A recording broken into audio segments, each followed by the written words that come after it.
Bathroom खूप घाण असायचं, वॉशरूम खूप घाण असायचं. आम्हाला ब्रॉन्झ रेशन कार्ड दिलेलं, तर आम्हाला सुविधा नव्हती. हं, हं. आम्हाला जेवणात कॉम्प्रोमाईज झालेलं, खाली झोपायचं होतं. एसी खूप चालायचा म्हणून मी गार्डनमध्ये झोपायची आणि जेवणात पण खूप प्रॉब्लेम हं. झालेला. एकदा आम्हाला जेवण आलेलं, त्यातनं कॉकरोच पण निघालेला. बापरे! हो. तर हे सगळ्या गोष्टी झालेल्या. नमस्कार, मी अपर्णा आणि मुंबई तरुण भारतमध्ये पुन्हा एकदा तुम्हा सर्वांचं खूप खूप स्वागत. बरं, बिग बॉस मराठीचा 6वा सीझन सुरू आहे आणि दुसरं इविक्शन आता घरातून झालंय आणि हा दुसरा स्पर्धक आहे ती म्हणजे अभिनेत्री सोनाली राऊत आणि सोनाली राऊत आहे सध्या माझ्यासोबत. सोनाली, कशी आहेस? Very good. आपण कसे आहे? मी सुद्धा मस्त. बरं, इविक्शन झालंय आता हो. आणि बरं, तू जेव्हा घरात येणार असं जेव्हा आम्हाला कळलं तेव्हा एकदम जुन्या मेमरीज आम्ही आठवल्या, की जेव्हा तू हिंदीमध्ये होतीस. बरं, जाताना काय स्ट्रॅटेजी होती डोक्यामध्ये आणि आपण कुठपर्यंत पोहोचू असा विचार होता तेव्हा? सुरुवातीला जेव्हा मला ह्याची हं, संधी भेटली, मी खूप एक्साइटेड होती हं. आणि मी अशी होती, "अरे बापरे! पुन्हा बिग बॉस." आणि जेव्हा मला कळलं की मराठी बिग बॉस हं, आहे, तर मी आणखीन एक्साइटेड झाली, हं, कारण मी स्वतः महाराष्ट्रीयन आहे हं, आणि माझ्या फ्रेंड्समध्ये, फॅमिलीमध्ये, रिलेटिव्हजमध्ये हं, विचारतात, की "मराठीमध्ये काय तुम्ही केलंय का?" हं, हं, तर हं, मला वाटलं, की आय थिंक ही संधी चांगली आहे. एक मराठीचं ते असलं पाहिजे. हं, एक काहीतरी तुमच्या प्रोफाईलवर मराठीचं असलं पाहिजे. तर जेव्हा बिग बॉस झालं, मी हो बोलली आणि प्लॅन हेच होता, की हं, मी काफी स्ट्रॅटेजीज केले होते. हं, एक्साइटेड पण होते आणि स्ट्रॅटेजी हीच होती आणि प्लॅन पण हेच होता, की टॉप म्हणजे फायनलपर्यंत जायचं आणि हं. टॉप 5 मध्ये किंवा फायनलमध्ये पोहोचायचं आणि ट्रॉफी घेऊन यायची. हेच होती प्लॅन.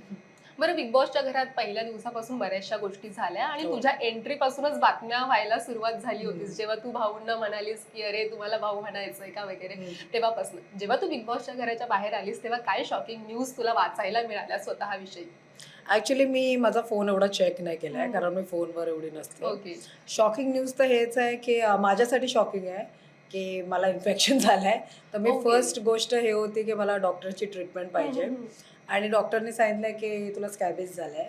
तर मला ओह! ते ती शॉकिंग आहे न्यूज हं. आणि मला ते हायजीन जे मेंटेन नाही केलंय त्याच्यामुळे झालंय. हं, कारण हं, हं. जेव्हा आपण 17 लोकं असतात, ओके. हं. वेगळ्या-वेगळ्या बॅकग्राऊंडवरनं येतात, तर थोडं हायजीनवर कॉम्प्रोमाईज हं, होते. तर त्याच्यावर मला थोडं लक्ष द्यायला पाहिजे होतं. हं, मला नाही, दुसऱ्यांना पण. हं. तर ते शॉकिंग झालंय आणि म्हणून मला हे गेममध्ये थोडंसं माझा डावाडोल झाला. ओके. जेव्हा तू म्हणालीस, की वेगवेगळ्या बॅकग्राऊंड्समधले हं. लोक आले, वेगवेगळ्या क्षेत्रातले लोक होते. जेव्हा तू घरात एंट्री केलीस, मग या सगळ्यांसोबत कॉप अप करताना किंवा त्यांच्याशी जुळवून घेताना काय चॅलेंजेस होते? की कारण प्रत्येकजण काही मॉडेलिंग किंवा ॲक्टिंग या ॲक्टिंग. फील्डमधला नव्हता. सो त्यांच्याशी कसं तू ट्युनिंग जुळवलंस? आणि कोणाशी जास्त जुळलं? जेव्हा मी सुरुवातीला आली, हं, तेव्हा सर्वांना खूप वेगळंच वाटलं, जेव्हा मी हं, एंट्री केली. कारण ते बोलले म्हणजे सगळ्यांच्या मनात काही ना काही वेगळाच विचार आला. हं, ते बिग बॉसला बोलत होते, की "बिग बॉस हे काय पाठवलं?"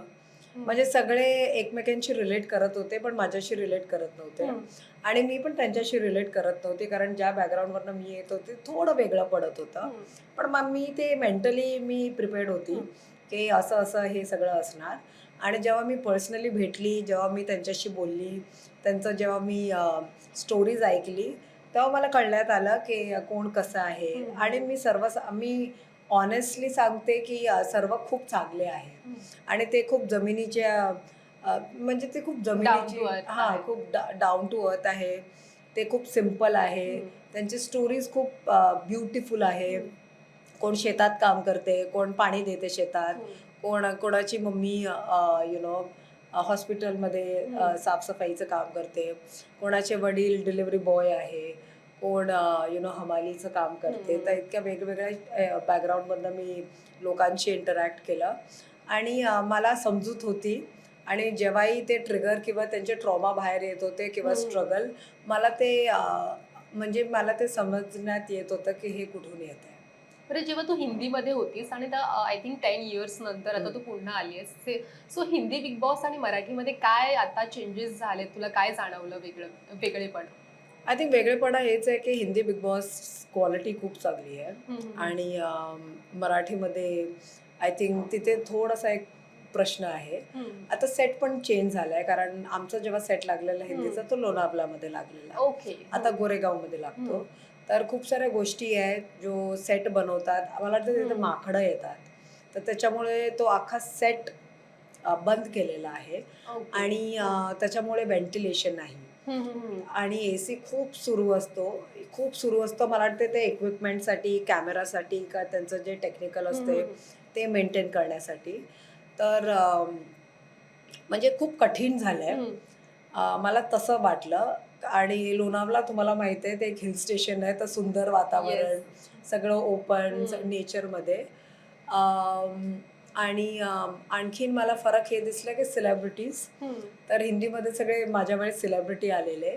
इथे सगळे जमिनीतले जे जुडलेले आहे, खूप सिम्पल आहे, नॉर्मल लोक आहे, ज्यांचे फॉलोविंग चांगले आहे, ज्यांना लोक रिलेट आणि कनेक्ट करतात, ती लोक आलेली त्यांचे स्टोरीज घेऊन. तर हे मला वेगळं दिसलं. बरं, घरातला खूप स्ट्रॉंग कंटेस्टंट तुला कोण वाटतो जो शेवटपर्यंत जाईल असं तुला वाटतंय? आय थिंक ते तर 4-5 जण आहे. मला विशाल वाटतो, राकेश वाटतो, मग तन्वी वाटते, मग दिव्या वाटते, मग आणखीन कोण आहे, करण वाटतो. तर हे लोक खूप स्ट्रॉंग आहे. सागर कारंडे पण. तर हे लोक खूप स्ट्रॉंग आहे आणि त्यांचा आवाज पण एकदम बुलंद आहे, एंटरटेनिंग पण आहे आणि ते लोक चांगला गेम खेळत पण आहे. बरं, मागच्या वेळी जेव्हा मी आले होते इंटरव्ह्यूला तेव्हा राधा पाटीलचं एलिमिनेशन झालं होतं आणि मी तिला विचारलं की घरातून अजून कोणी जायला हवं, तेव्हा तिने तुझं नाव घेतलं होतं. काय कारण आहे यामागे? मला माहित नाही. मला ती मुलगी ऍक्च्युली मी तिच्याबरोबर एवढं बोलणं माझं झालं नाही. मे बी मी तिला नॉमिनेट केलेलं म्हणून तिला राग होता माझ्यावर. आणि मी रोशनला पण नॉमिनेट केलेलं, तर दोघांनी माझ्यावर राग ठेवलेला. आणि त्यांना एवढं कळलं पाहिजे हा गेम आहे. आणि मला प्रश्न विचारलेला की कोण दिसत नाहीये, तर त्या हिशोबाने मी ते नॉमिनेशन दिलेलं. पण लोक खूप पर्सनली घेतात आणि तो त्यांचा गेम होता की ते खेळून नाही शकले आणि ब्लेम माझ्यावर टाकत आहे. आणि आता मी पण घराच्या बाहेर आहे, पण मी कोणाला ब्लेम नाही करत आहे. माझ्या बॉडीला जे इन्फेक्शन झालं मी त्याच्यामुळे बाहेर आली आहे, कारण मी स्वतःची काळजी घेते. आणि कमिंग बॅक टू राधाचं थोडंसं ती थोडी एक्सपोजर कमी आहे, तिचा एक्सपिरियन्स कमी आहे, तर तिला गेम कळला नाही. पण मी तिच्याशी खूप चांगली होती आणि तिला कुठेही जेव्हा हेल्पची जरूरत होती मी करत होती. आणि तिचा प्रॉब्लेम काय झाला की तिने माझ्यावर जास्त लक्ष दिलं आणि स्वतःवर कमी दिलं. तसं झालं.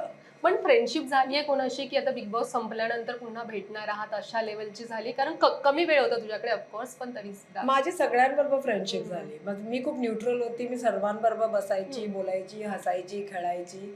सर्वांबरोबर माझा काय ना काय बॉन्ड होता आणि बाहेर मी सर्वांशी भेटणार. तर बॉन्ड सगळ्यांबरोबर झाला आणि माझ्या मतेने सर्व खूप चांगले आहे आणि खूप चांगलं खेळत आहे. पण जेव्हा तुझी एंट्री झाली ना, पहिल्या दिवसापासून तुझी प्रचंड चर्चा होती. म्हणजे अगदी तुझ्या एंट्रीपासून ते पहिल्या दिवशी, दुसऱ्या दिवशी आणि त्यानंतर मग आम्हाला कुठेतरी असं जाणवलं की सोनाली आता कमी बोलते किंवा कमी गोष्टी एक्सप्रेस करते. यामागे काय कारण होतं आणि अशा कोणत्या गोष्टी कमी पडल्या की लवकर घरातनं बाहेर पडावं लागलं? ऍक्च्युली जेव्हा मी घरात एंट्री मारली, तिसऱ्या दिवशी माझं इन्फेक्शन सुरू झालेलं. ओके. हा. आणि याच्यामागे स्पेसिफिक काही रिझन वाटतं की हे कशामुळे झालं की मला डॉक्टरने रिझन दिलं की अनहायजेनिक कंडिशन मध्ये तुम्ही होता. ओके. कारण हे कंटेजियस स्किन डिझीज आहे आणि ते जेव्हा तुम्ही वापरलेले टॉवल किंवा वापरलेले नॅपकिन्स किंवा बेडशीट यूज करतात त्याच्यामुळे होते. कोण ना कोण म्हणजे ते हायजीन मेंटेन केलं पाहिजे आणि तिथे ओपन एअर नव्हतं ना, म्हणजे ऊन नव्हतं, सन नव्हता, व्हेंटिलेशन नव्हतं. आम्ही जेव्हा कपडे पण सुकवायचे आम्हाला 3 दिवस लागायचे कपडे सुकायला. ओके. कारण खूप AC आणि बाहेर सुकायला काहीच नव्हतं. तर मला ही जी स्किन कंडिशन झाली, जे इन्फेक्शन झालं ते घरात जाऊनच झालं. कारण जेव्हा आम्ही घरात एंट्री करतो आम्ही सगळे रिपोर्ट्स काढतो. तर मला माहिती आहे ते हायजीनचा जो प्रोटोकॉल होता तो मेंटेन झाला. आणि जेव्हा तुम्ही एवढ्या सर्व लोकांबरोबर राहतात जे इतक्या वेगळ्या बॅकग्राऊंडवरनं येतात, जे याच तऱ्हेचे लोक आहेत, त्यांच्याकडनं तुम्ही हायजीन एवढं एक्सपेक्ट करू नाही शकत. कारण तिथे खूप लोकांना फ्लश पण माहित नव्हतं. ओके. म्हणजे घरात राहताना असे खूप सारे चॅलेंजेसला फेस करावे लागतात. तुम्हाला माहिती आहे तिथे कोणाला लिहिता येत नव्हतं. जर तुम्ही नोटीस केलंय राईट. एका टास्कमध्ये कोणीतरी सांगितलं बिग बॉस मला लिहिता येत नाही, right? तर अशी लोक होती. आता त्यांच्याकडनं तुम्ही हायजीन काय एक्सपेक्ट करणार. बाथरूम खूप घाण असायचं, वॉशरूम खूप घाण असायचं. आम्हाला ब्रॉन्झ रेशन कार्ड दिलेलं तर आम्हाला सुविधा नव्हती. आम्हाला जेवणात कॉम्प्रोमाइज झालेलं, खाली झोपायचं होतं. AC खूप चालायचा म्हणून मी गार्डनमध्ये झोपायची. आणि जेवणात पण खूप प्रॉब्लेम झालेला. एकदा आम्हाला जेवण आलेलं त्यातनं कॉक्रोच पण निघालेला. बापरे. हो. तर हे सगळ्या गोष्टी झालेल्या. तर म्हणून ते थोडंसं, आणि मला OCD पण आहे. तर ह्या सगळ्या गोष्टी झालेल्या. माणसं बाथरूममध्ये स्मोक करायचे, तिथेच फेकायचे. कोणीतरी एक दिवस मला वाटते जेवण पण जेवलेलं बाथरूम मध्ये किंवा वॉशरूम मध्ये, आणि अंड्याचे कवची तिथे फेकलेल्या. तर आणि एकमेकांचे टावल वापरत होते. म्हणजे कोणाला कळत नव्हतं की हा कोणाचा टावल आहे, कारण सेम टावल होते. तर सगळे एकमेकांचे खेचून वापरत होते. आणि नॅपकिन बरोबर पण हे झालं. मग आम्ही रिक्वेस्ट केलेलं की ॲटलिस्ट बेडशीट तरी बदला. तर हे सगळे प्रोटोकॉल आय थिंक कॉम्प्रोमाइज्ड होतं. तर हे सगळे प्रोटोकॉल म्हणजे हे सिरियस प्रोटोकॉल आहे, कारण कोविड नंतर आपल्याला सर्वांना माहिती आहे की आपल्याला काळजी घ्यावी लागेल. खूप सारे व्हायरस आणि बॅक्टेरिया जाता आलाय. तर ते एक हायजीनचा प्रोटोकॉल मेंटेन झालाच पाहिजे. सो दुसरा प्रश्न माझा होता की कुठे गोष्टी कमी पडल्या की लवकर घरातनं बाहेर पडावं लागलं? तेच, मला पहिला तर इन्फेक्शन झालं. ओके. आणि मला गेमवर परिणाम आणि मला झाला. ते कळलं नाही. मला सुरुवातीला वाटलं की हे होऊन जाईल, 2 दिवसात मी क्युअर होऊन जाईल. पण ते वाढतच गेलं. तर माझ्या आय थिंक बॅक साईडवरनं ते थाईजवर आलं, थाईजवरनं ते लेग्सवर गेलं, लेग्सवरनं मग चेस्टवर आलं, मग चेस्टवरनं बॅकवर आलं. तर हे सगळ्या गोष्टी झाल्या. आणि जेव्हा चेहऱ्यावर आला तेव्हा ते शेणाचं टास्क आलेलं, तेव्हा मी नो सांगितलेलं, कारण मला माहित आहे की मला स्किन कंडिशन झालंय. आणि मी डॉक्टरांना दाखवलं पण बिग बॉसच्या घरात, पण मला ट्रीटमेंट बरोबर भेटत नव्हती. आणि डॉक्टरला आय थिंक माहीत नव्हतं. ते सांगत होतं की चांगलं खावा, चांगलं राहावा. तर मी डॉक्टरला विचारलं, डॉक्टर तुम्ही बिग बॉस बघतात, कारण आम्हाला ही सवलती नाही आहे. सो आणि तर लक्ष आणि स्किन कंडिशनमुळे मी जास्त लोकांबरोबर बसत नव्हती, कारण हे कंटेजियस आहे ना. म्हणून मी थोडी लांबच राहत होती सर्वांपासून, कारण दुसऱ्यांना पण. सो आता बिग बॉस संपलंय, याच्यानंतर आता पुढे कोणत्या रियालिटी शोज मध्ये जायला आवडेल आणि काय प्लॅन्स आहेत पुढे? आय थिंक आता ट्रेटर्स होत आहे, राईज अँड फॉल होत आहे, मला त्याच्यामध्ये इंटरेस्ट आहे. ऑफकोर्स तो सेलिब्रिटी शो आहे. आणि हिंदी इव्हन बेस्ड 50 सुद्धा सुरू 50 खूप एंडोरन्स बेस्ड शो आहे. म्हणजे त्यात टास्क करावे लागेल. आणि तो छोटा आहे. आय थिंक एका हफ्त्याला मला वाटतं 10 जण एविक्ट होत आहेत. ओके. तर माहिती अशा गेम मध्ये जायचं ज्यात तुमच्यावर फोकस आहे, जास्त वेळ आहे, तुम्हाला चांगला गेम दाखवता येईल, क्वालिटी आहे. तर मी ह्याच्यावर नक्की फोकस करेन. पुन्हा बिग बॉसचं बोलावणं आलं तर जायला आवडेल का? As a wild card? Yes, किंवा पुन्हा एकदा किंवा पुढच्या सीझन्स मध्ये? मला तर नो कमेंट्सच बोलायचं आहे. बरं, हिंदीमध्ये? हिंदी मी केलंय. हिंदी खूप मी एन्जॉय केलं, आणि त्याची खूप ब्युटिफुल मेमरी आहे हिंदीची. तर हिंदी मी डन, म्हणजे झालं हिंदी. आपण मला मौका भेटेल तर वाय नॉट. पण बिग बॉस मला खूप आवडते. मला ॲक्च्युली कलर्स आणि एंडमॉल बरोबर खूप चांगलं हे आहे. आमचं ते कनेक्शन खूप चांगलं आहे, एक चांगला रॅपो आहे, आणि टीम पण खूप चांगली आहे. तर सर्वांना तर मी खूप पसंत करते. तर जर कुठला चांगला नवीन रियालिटी शो असेल तर वाय नॉट. ओके. सो आता तू घराच्या बाहेर आलीयस, हा शेवटचा प्रश्न आहे की घराच्या बाहेर आलीयस, सो कंटेस्टंट जे आता आहेत त्यांच्यासाठी एक काय तू सल्ला देशील, काय सांगशील? आय थिंक मी सर्वांना हेच सांगेन की तुम्ही सर्व खूप चांगले आहे, खूप चांगलं खेळत आहे. प्रेक्षकांना तुम्हाला बघून मजा पण येत आहे. आणखीन चांगलं खेळा, आणखीन चांगला कॉन्टेंट द्या, आणि एन्जॉय करा. जी जर्नी आहे ही खूप वेगळी आहे. तर हर एक मोमेंट, हर एक मिनिट, हर एक क्षण एन्जॉय करा. आणि बिग बॉस झाल्यानंतर काहीही सर्व गोष्टी बिग बॉसच्या घरातच सोडा आणि पुढे जावा. मी हेच सांगू शकते. थँक्यू सो मच सोनाली, आणि थँक्यू. तुझ्या पुढच्या वाटचालीसाठी खूप खूप शुभेच्छा. थँक्यू.